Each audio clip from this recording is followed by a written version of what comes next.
Welcome to a Rice University podcast. For more information about us, please visit our website at www.rice.edu.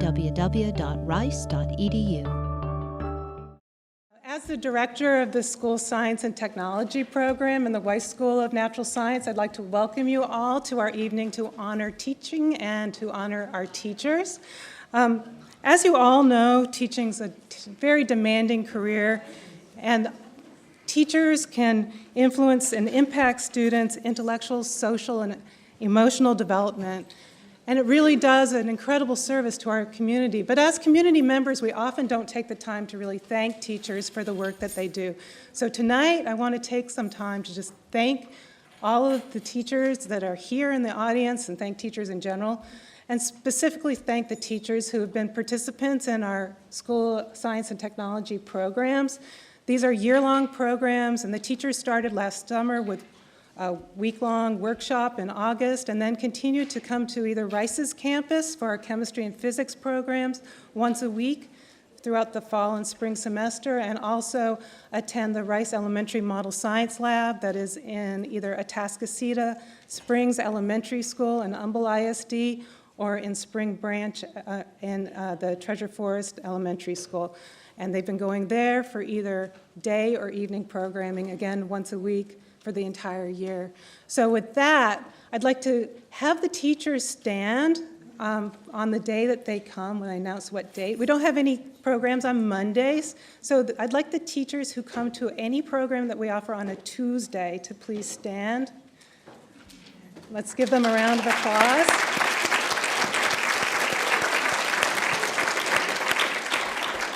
And for our Wednesday teachers, could you please stand?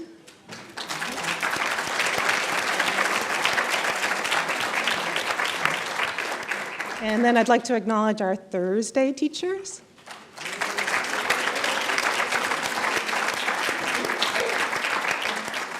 And those teachers who come on Fridays. Any Friday teachers here? Oh, yeah.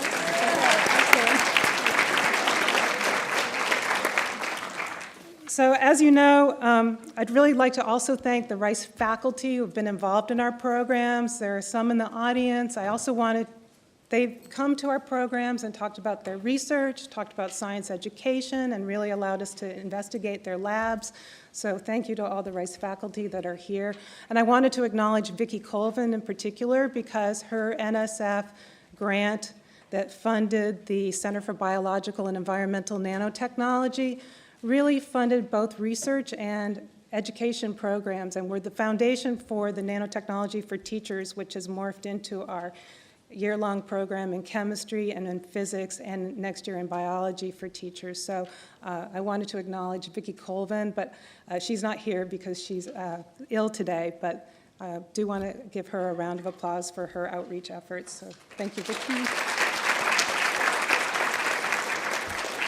And in addition to the NSF, the National Science Foundation funding, we're really and truly thankful for the support that the Rice Model Science Lab has received from ConocoPhillips over the years. They've generously underwritten our program, and they're here tonight, even though yesterday was the first day of the split between ConocoPhillips and Phillips 66, so it was probably a very hectic day, but thank you to Fran Vallejo and to Jamie Segenbush. Are you here? Stand up, Jamie. Thank you very much for your support. And the Texas Regional Collaborative has been very supportive of our work, both in the elementary and secondary programs. And I know that Mary Hobbs is here and Carol Fletcher. Thank you, guys. Stand up, please. And what the Regional Collaborative does, it actually allows for teachers and people like us who provide professional development across the state of Texas to collaborate and meet on every 6 months where we can share best practices and find out what other teachers and teacher leaders are doing across the state. So thank you for both the financial and the professional development support. And I'd also like to thank Spring Branch ISD and Humble ISD for hosting the Rice Elementary Model Science Lab. Is Duncan Klussman here tonight? Oh, I thought that he's the superintendent of Spring Branch. and he has been very supportive of our program. So thanks to both of those school districts for their intensive support. And last but not least, I'd like to thank Rice University and President Leebron for making community engagement, especially K-12 education, a primary mission of Rice University. So thank you to President Leebron for being part of this celebration tonight and for leading our panel discussion, where we hope to further support and honor our teachers by discussing topics and questions that the teachers have asked of us. So, bye-bye.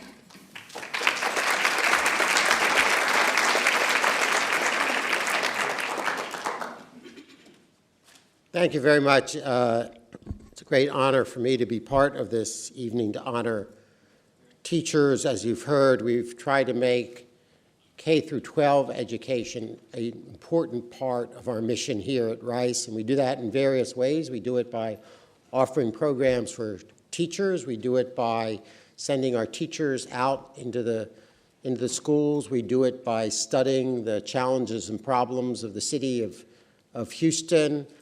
We are committed as a resident of Houston to improving everything about our city that we can. Education is the engine of opportunity, which is a really vital element in our country, and teachers are essentially the fuel that make that engine work. Without the hard work that you do, we cannot create opportunity in our country. And I don't know about most of you, but I have trouble remembering what I did yesterday. I can list for you in chronological order each of my elementary school teachers. I'm not going to tell you how long ago that was.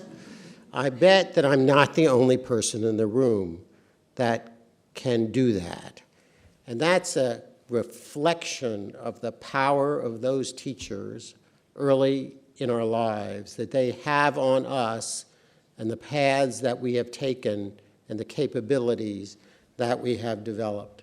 We have a great panel to think about education today. They represent almost every perspective: a teacher, a district administrator, a state legislator, somebody from industry, sort of who consumes our educational product, and one of my colleagues who represents, in part, both our thoughts about pedagogy, and we're also, of course, consumers of what you produce. So we have a really direct interest in what comes. Now, the one perspective, kind of not clearly represented in our panel, one might think it's the most important perspective, is the perspective of the student. So I thought what I would do to start off, and I'm going to encourage our panelists to be brief, and I'll sort of point my finger at John in particular, because, you know, university professors, we don't deliver our thoughts in anything less than 50-minute increments. And so we're going to try to cut that down, but we have very little time to cover the ground. And again, you have in front of you your program, which describes each of our panelists. I'm not going to repeat what's in your program any more than you would get up in front of your classes and simply read the book that you assigned last night. So I'm not going to sort of start that bad practice here. I'm sure there are very good descriptions of our panelists because they probably wrote them themselves. But what I'd really like to start with, as I said, since we don't have a student here, I want to start and ask each of our panelists to reflect back on their own education and recall briefly a teacher or an experience that sort of made a difference in their lives as we think a little bit about the role of teachers. And maybe for this, I'll start from my left, Dean Hutchinson. You look like you're still thinking about it. No, I have an answer. Oh, you have an answer. That's good. So we'll start with you. Thank you, President Leebron. Actually, I was fortunate to have wonderful teachers in the public schools where I went, and it's difficult to actually point to a single one. I will point to the one actually who caused me to want to go into education as a career, as a man named Leroy DeHaven, who was my 7th grade algebra teacher, and then actually in 9th grade became my Algebra 2 teacher. And he was the first person to demonstrate to me that math was not just a skill, but rather was a puzzle, and was therefore a source of curiosity, and not just something that I was supposed to know how to do. And in the process, he also showed me the ways in which learning could be a discovery process rather than just a rote process. It happened that he did such a good job of it that I started teaching my classmates algebra and discovered a love of teaching that actually quite a few years later I still have. So, I think it's an important point that President Leebron has made, that we can actually go through. I did this exercise in my head after you made the remark. I can tell you every teacher I had in the 7th grade, including Leroy DeHaven. He just happened to be the best. Fran, who is from ConocoPhillips, and we'll come back to you later for the industry perspective, but now we want to know about your experience as a student. So I actually had thought of one teacher. I'll come back to that, but I'm going to start with my dad, who is an educator. He's still alive, and he taught middle school English. And he really was my first teacher because he gave me those very long, complicated answers to the question that I really just wanted to know, is it a semicolon or a comma?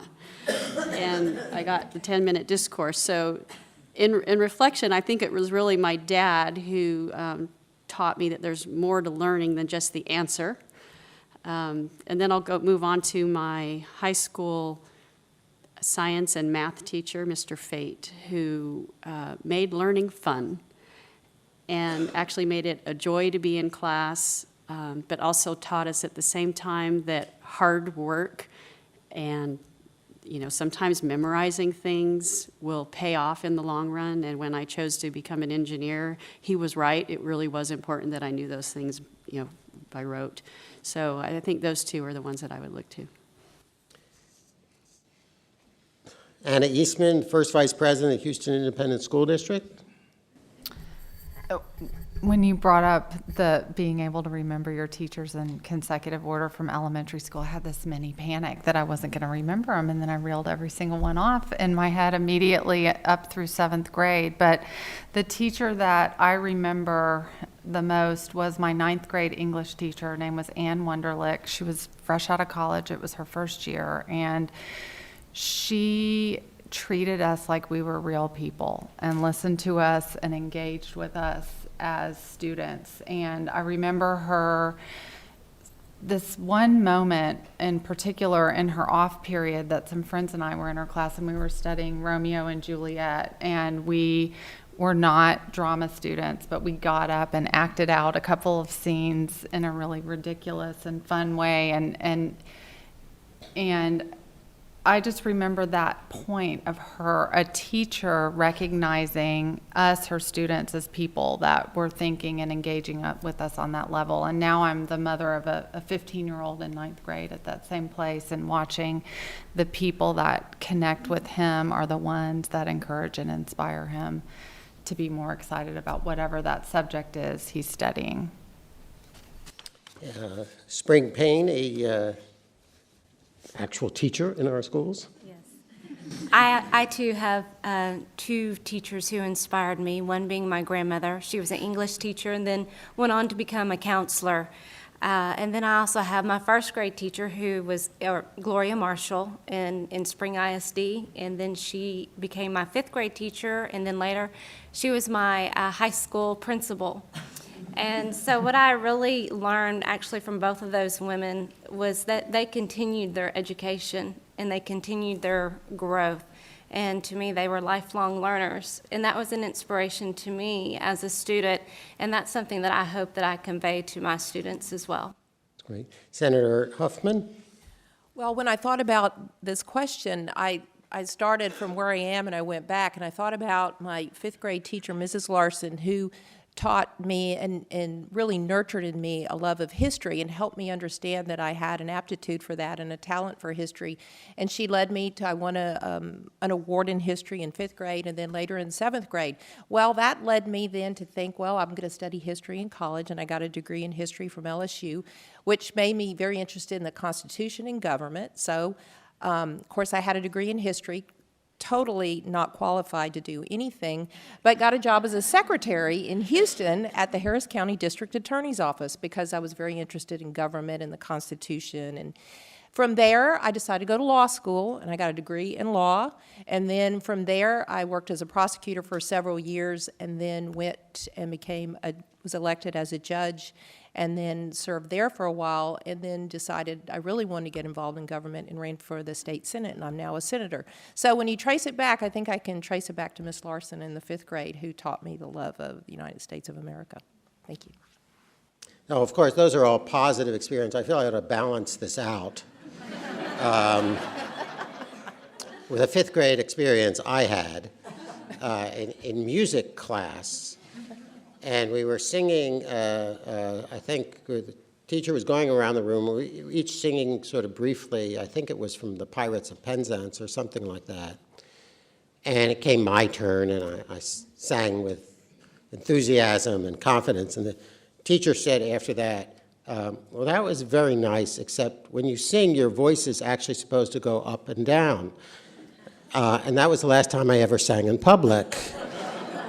And so that's a reminder to me of the importance of teachers, how they both can really encourage us in incredible ways, and then in an off moment, perhaps, dissuade us from something, convince us that we don't have the potential. And my daughter was recently singing in an opera chorus here in our Shepherd School, and I'm so jealous of her because she can sing and I can't.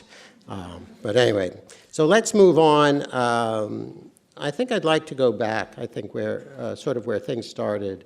And Spring, I'd like to come back to you, since you're kind of on the front lines of this endeavor, and particularly in the challenging area of science and math, where almost every study indicates in some measure we are falling behind in the science and math education of our children.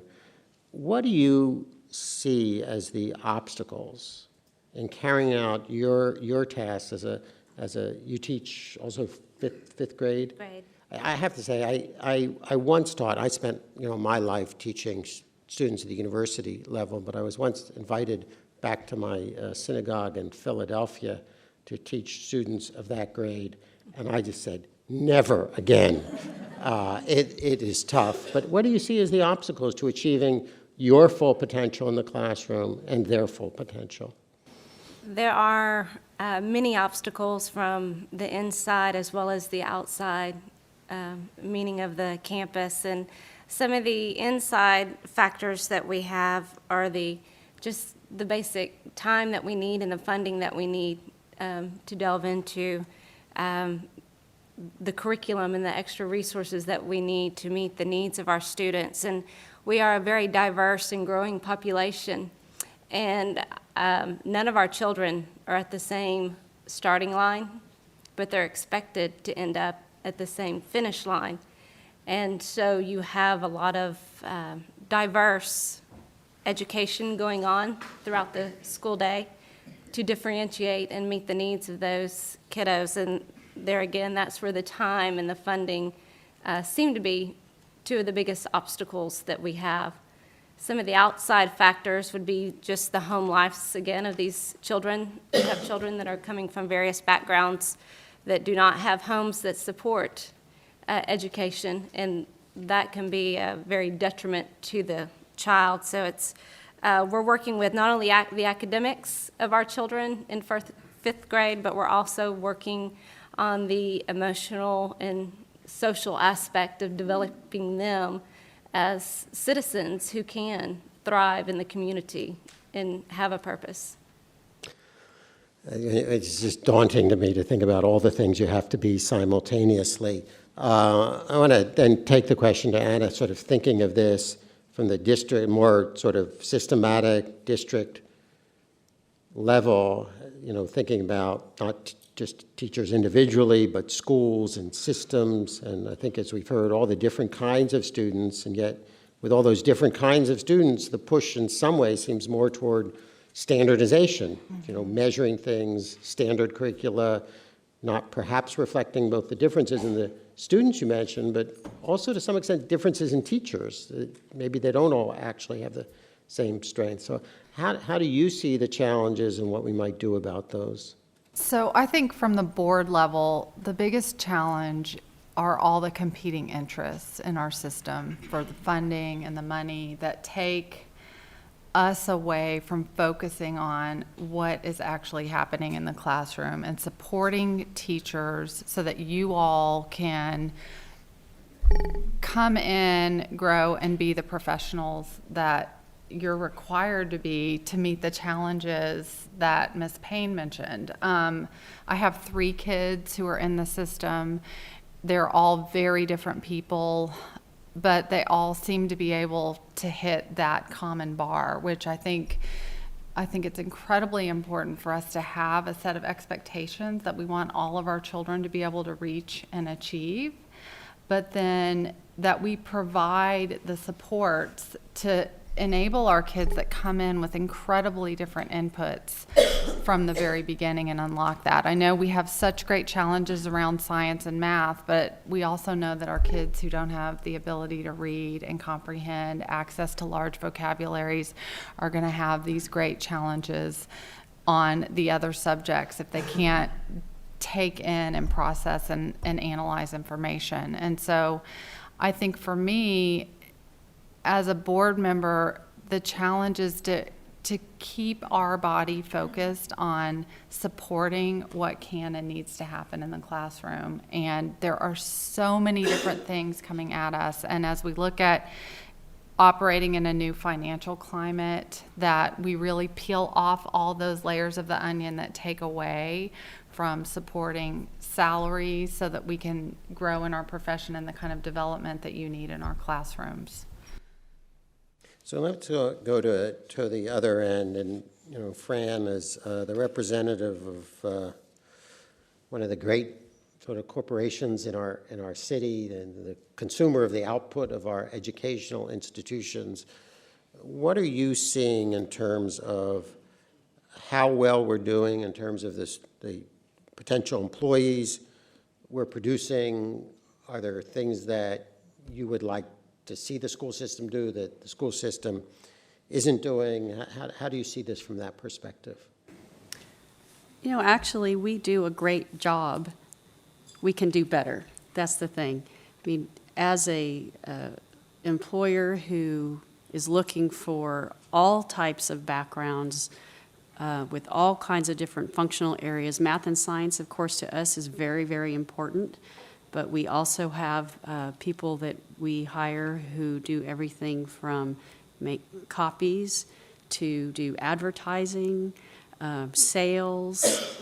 It's more than just the math and science. And I think that the school system does a good job, but we need more. We definitely need more. And we do find that in certain areas that when we're hiring at the college level that there are not enough graduates for all the demand, not just for our company, but for our industry and then the others. But I think the system does a very good job. Some of the things that I think we don't want to forget are the basics are very, very important.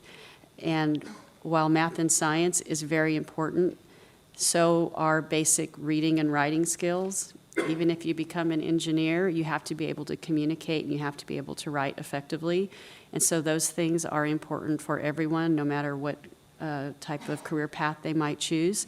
Basic problem-solving skills are very important to be able to take an ill-defined problem and know how to frame it and address it and work in a team.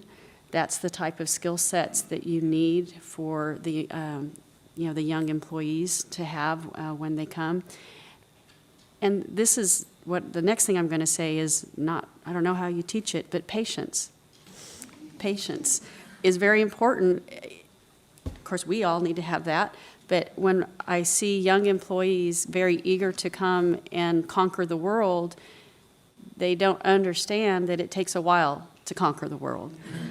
And so I think that's an element that I wish that we had more these days.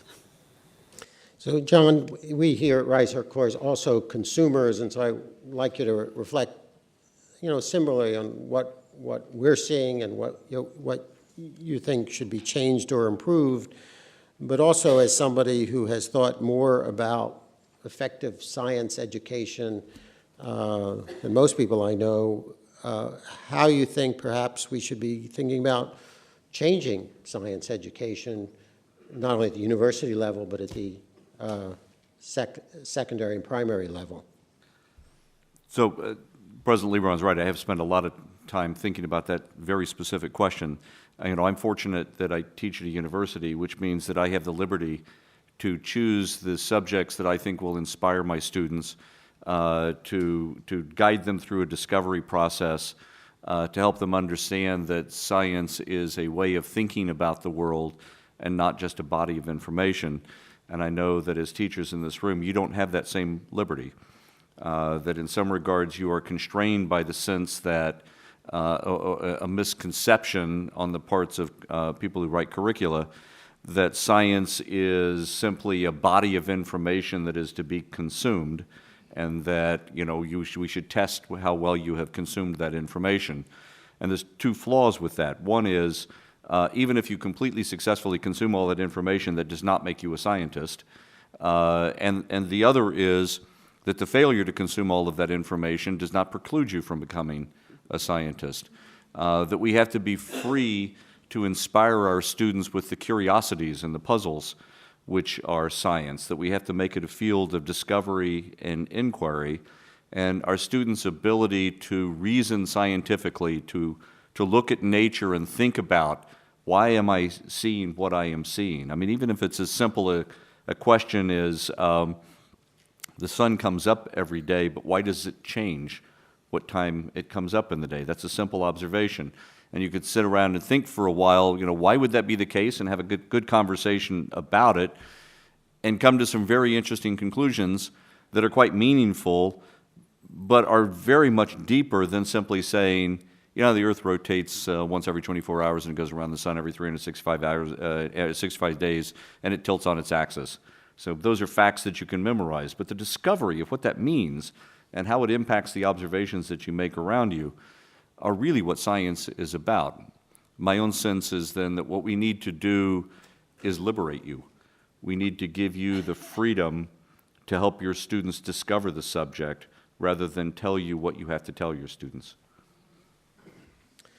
So, Senator Huffman, I've left you for last because we expect you to solve all the problems and provide all the money that we need. And so we'd like to ask you about, of course, every president is the education president and every governor is the education governor. Yes, that's what happens after several times, is we think this is funny. But so we'd like to ask you, how do you see it in terms of what the role of the state should be going forward, what the primary issues coming up are, how you see the next, I think people are in this environment, it's hard to be focused sometimes on the long term when we're so worried about the short term. So how do you see the next legislative session developing in terms of the educational issues? Well, I think it will, honestly, I'll say I think it will continue to be a challenge. And I think, I wouldn't be honest if I didn't tell you that. We all know, and I know you know because you're in the classroom every day, we know that Texas is growing. So we know that our numbers have grown significantly in the percentage of kids that are attending our public school. That's the good news. Our politicians like to brag that Texas is growing and we've created more jobs than any other state and more Fortune 500 companies have moved here. All true. But that also means it brings many challenges to Texas, including a higher number of kids enrolled in our schools. We have infrastructure issues, Medicaid, Medicare issues, Health and Human Service issues. and all of those cost money. We know that the state's revenue was down. The good news is that it's up. We can see sales tax revenue is rising, oil and gas production has increased, and along with that, the royalties that come into the foundation school program. So all of that is good news. But revenue fluctuates. What doesn't seem to be fluctuating is the continual rise in the number of children that are attending our schools. I think, and I want to make this point because, you know, you said, yes, every president claims to be the education president, every governor is the education governor, and it is true. And so I think we like to talk about the education as it's Republicans versus Democrats. I'm telling you folks, that's not the argument. You will find as much argument once you get into the legislature between rural folks and urban folks, between poor districts and poor, and I'm saying poor because they're, you know, poor, and the rich districts. You will find as much argument in those halls and more argument than you will actually find between a Republican and a Democrat. I believe that without exception, that if you're in the legislature, we all want what is best for the kids, and we all want, well, most of us want the money to go to the classroom and to the teacher so you can do what you need to do. I agree that we've gone totally overboard on this accountability and all these standardized tests. I'm done. And and maybe I can say that from the perspective of an angry parent, and that's, I have an 8th grader at Lanier who is, and it seems like that's all they do is prepare for a test, lock down for a test, study for a test, and it's interesting because he's in the advanced, the Vanguard, and he's in IPC. They do the labs and they do all that stuff, and I get some kind of note that said, you may need to go back and review the Science RS or whatever because, we really haven't been teaching what's going to be on the test, which is good. I think that's the point the gentleman down there was making. We want to teach our kids to think outside the box. And the box doesn't, we don't want them to just think of what the answer is going to be. So I'm rambling, but that's a passion for me. I really hope there'll be a lot of discussion about the testing next session, and I see that bubbling up. Will we be talking about school finance? Yes. Is it maybe going to totally change? Yes. There's many of you know that a lot of the schools, I think HISDs have joined in, are suing to see how we're going to pay for it. And, maybe that's what it takes to bring everything to the forefront. But y'all know Texas, we've got an independent spirit, and but I think we can work it all out together. We just need to keep the kids number one. Right. So in the next round, I'm going to ask each of our panelists a question, a specific question that one of you has submitted and asked that we ask about. And I'll start at the end with Anna. And here's the question, which sort of relates to one of the last answers. Most classroom teachers feel that the current focus on high-stakes testing has greatly harmed our ability to instruct students in a meaningful way. Can you share with us how larger school districts, such as HISD, are working to get the state to realize that the current curriculum design and testing paradigms are not particularly effective at preparing students for college or employment? I want to thank whoever submitted that for the neutral tone of the question. Well, I think, personally, I'm very conflicted on this issue, and I think we as a district are conflicted to a degree. I think that when our classrooms serve as test prep factories, we all know that we can get kids to jump over a bar, but we don't end up with children who can ask the tough questions, that can go and look that can go and take a test, and oftentimes, regardless of what the specific facts are, they're able to take in information and come up with the right answers. I'm going to go back anecdotally to my own kids. They're all different people. They have had a variety of teachers with different abilities, but they all can go in and take the standardized tests and do really, really well. And successively, each child has been able to achieve that. And so my big question is, what are we not allowing you all to do in the classrooms that enables the child that comes in with a totally different set of inputs, a totally different home environment, to be able to go in and take that test without being prepped and trained and prompt and benchmarked to death to function on it, and not just pass it at the proficiency level, which we all know doesn't give our kids tools to be successful when they leave our system, but score up in the high levels of it. And I think that's the big question we have to answer. I'm going to be really honest here and say, I don't think HISD is asking this question. I think we have implemented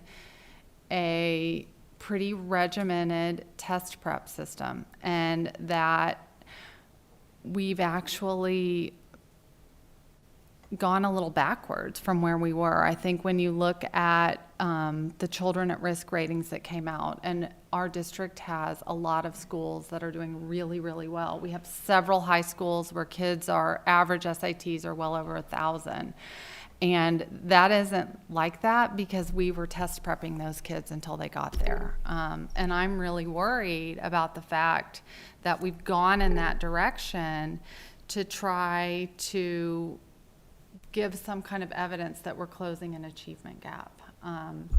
I worry that we're using data to tell a story about kids that isn't real.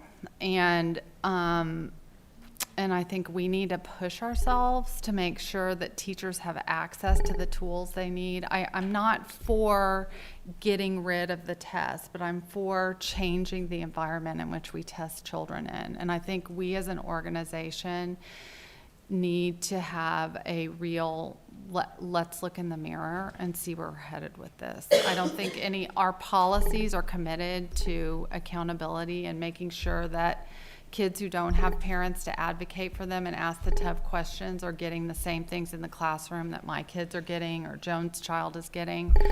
And so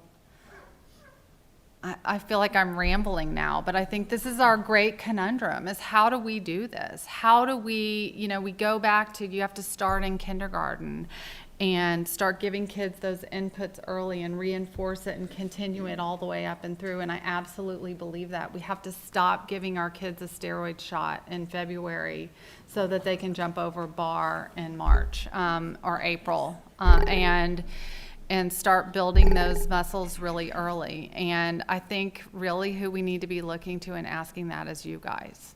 You guys we need to flatten out our organization. We need to have systematic ways where people can give us good feedback and we can listen and provide you all with what you need in your classrooms to start unlocking these boxes for all of our kids. And so I hope I answered that. I think large systems like ours have such a huge variety of kids. We have 285 schools in HISD, and we have the gamut of children that come from all different kinds of backgrounds. And I can sit at a table with kids that come from new immigrant families. They're at Davis High School, and they are talking about their education in the same way that kids that are at St. John's are talking about their education. And those are the conversations that all of our kids should get to have when they get to high school. And I think we need to, like I said, flatten out our organization, listen to the people that are doing the work, and jump off the cliff and say, okay, we're going to let our kids take these tests, but we're not going to train them to jump over a bar so that the next year we can train them to jump over the next bar. Thank you. John, what do you think we can do to engage more minority students in science careers and/or close the achievement gap? That is a particularly challenging question. I think there was a description a little while ago of the idea that we have different starting lines, but we assume that everyone will reach the same finish line. I think the problem in some regards can be framed from an understanding of what kind of achievement that we are interested in. If it is the ability to perform at a particular level, as opposed to have acquired a certain enthusiasm and love for learning, then I think we face a particular challenge because we have different starting points and we can't anticipate that everybody will wind up at the same finish line. The consequence, I think, of that standardization is that we wind up disqualifying extremely creative thinkers because we fail to show them that they are capable of that creative thinking, and instead we measure them on the basis of whether or not they could consume a certain body of information and repeat it on a particular test. So my own view, although I think I have to regard it as a hypothesis, not a theory, is that the primary thing that we have to do is engage people in science as, and I said this before, as a discovery process. That people need to understand, or our students need to understand early on, that nature is a puzzle and science is a means by which we solve that puzzle. I think almost all kids, at least that I've ever known, really enjoy solving puzzles. They like riddles. And nature is a gigantic, interesting riddle with deeper and deeper layers that we can dig down into. If we focus on it in those terms, then I think we tap into the best of each individual student to say, if you're curious, then you can be a scientist. You know, if you like to think about riddles, then you can be a scientist. Don't worry if right now you don't have the full body of information available to you. Part of the mistake that we make is it's really easy to grade science problems that are numerical. And as a consequence, we give a lot of those kinds of problems because it's really easy to give a test. You can even give it a multiple choice test. You can say, you know, how many grams of carbon dioxide do you get when you burn 12 grams of carbon? Very definite answer. But there's no actual curiosity or puzzle associated with that question. And in fact, the way we teach it is we teach it as a rote process. You're supposed to do this, and you crank through these numbers. Don't worry about if you understand what you're doing, but follow these steps and you'll get 44 grams at the end, and then we'll grade you that you've done that right. The problem with doing that is it says that if you haven't already mastered the mathematical skill to do that kind of manipulation, you cannot be a scientist. And that's just not true. It's simply not true.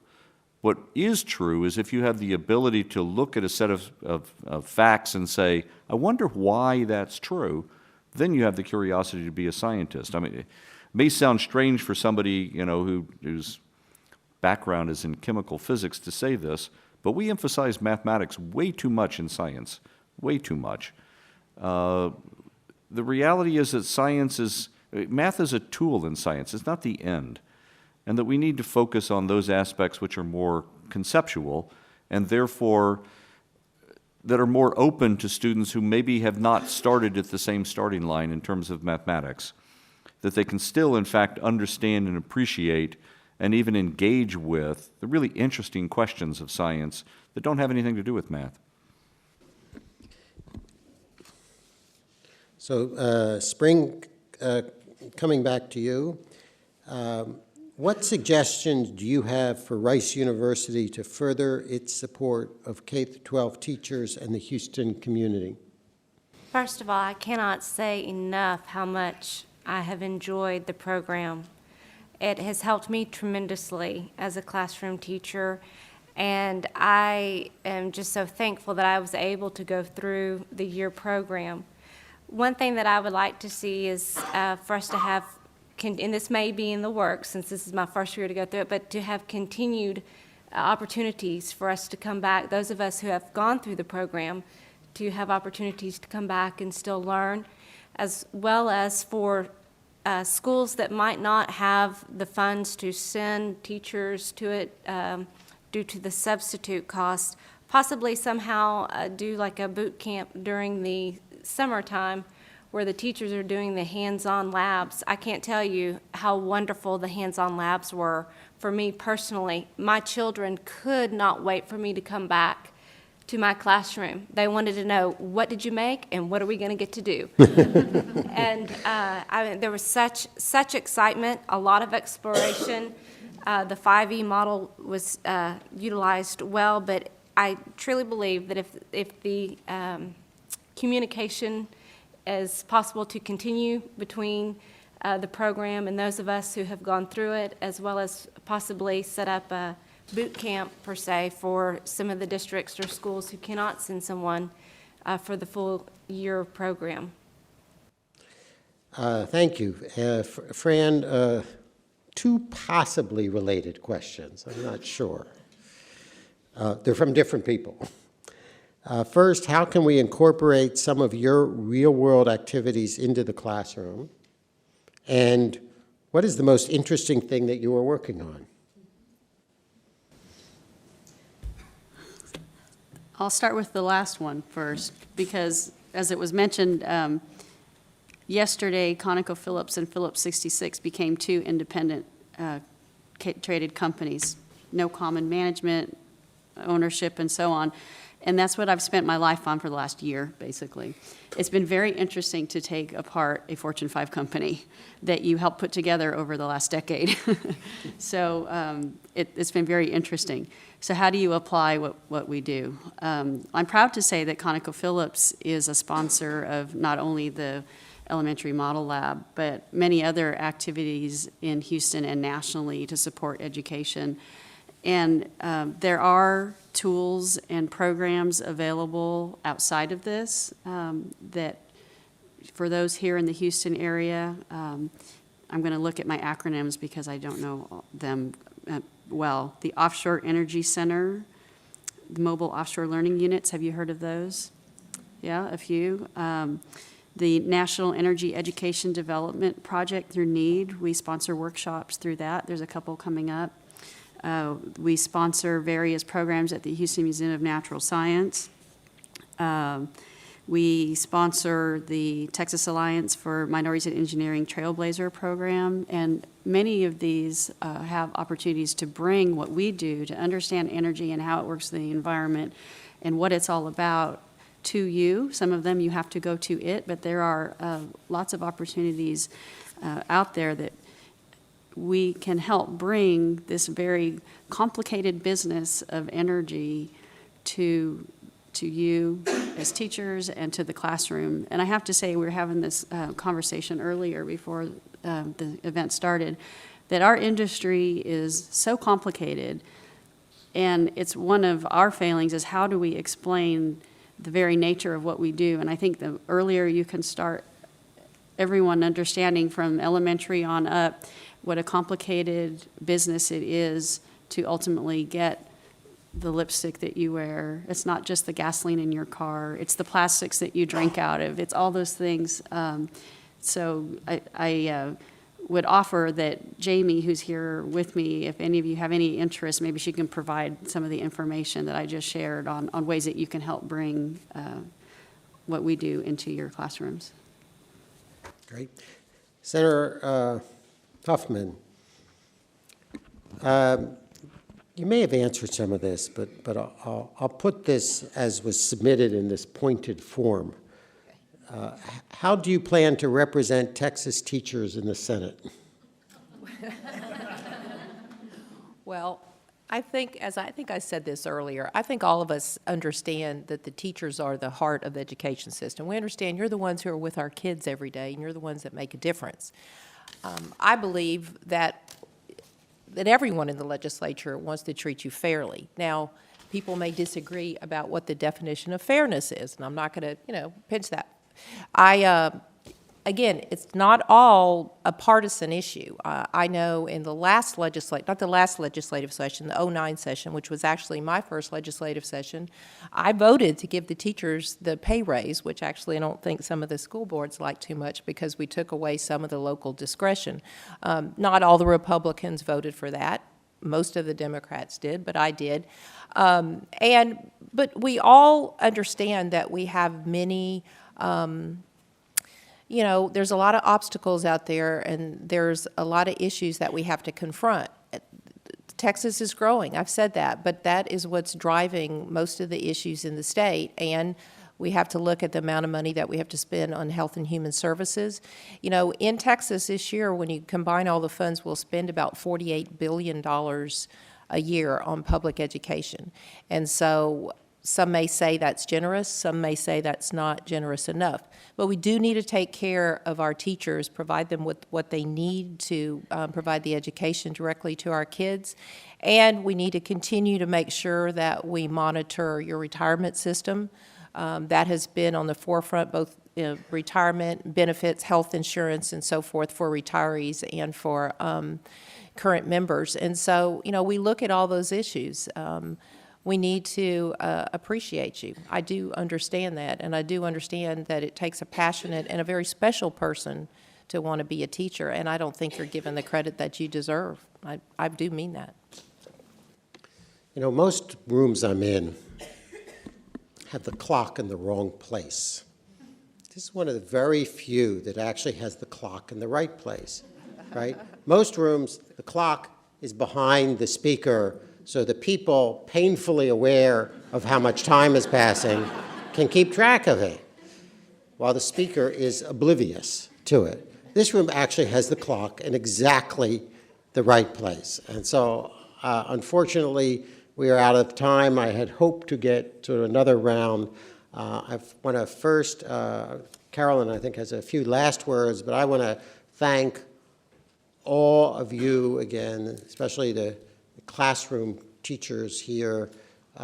You are the people producing the remarkable students that we are privileged to teach here at Rice. And we pride ourselves on the diversity of our students in almost every dimension. It's geographically, ethnically, religiously, in terms of their economic backgrounds and family situations.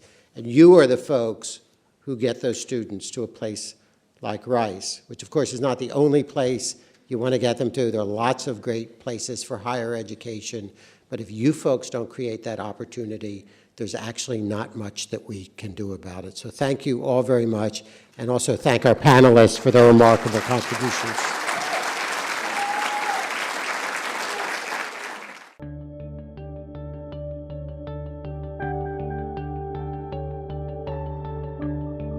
This program is protected by a copyright and may not be redistributed in whole or in part without the express written consent of Rice Digital Media Services.